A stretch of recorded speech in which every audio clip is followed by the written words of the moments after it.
In this video, we're going to talk about formula autocomplete feature in Microsoft Excel.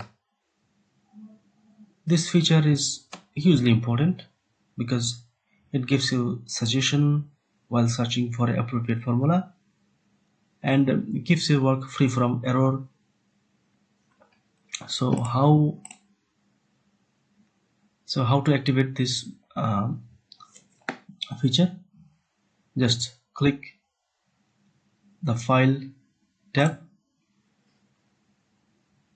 press More. Under More, click Options, Formulas, and under Working with Formula, select Formula Autocomplete. I've already selected this feature. Press OK. So what will be the changes? When I press Sum, it gives me suggestion.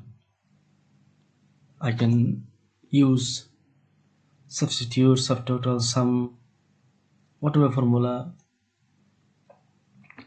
I may choose.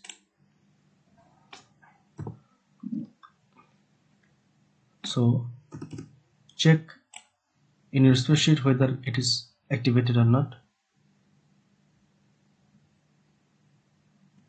That's it. Thank you.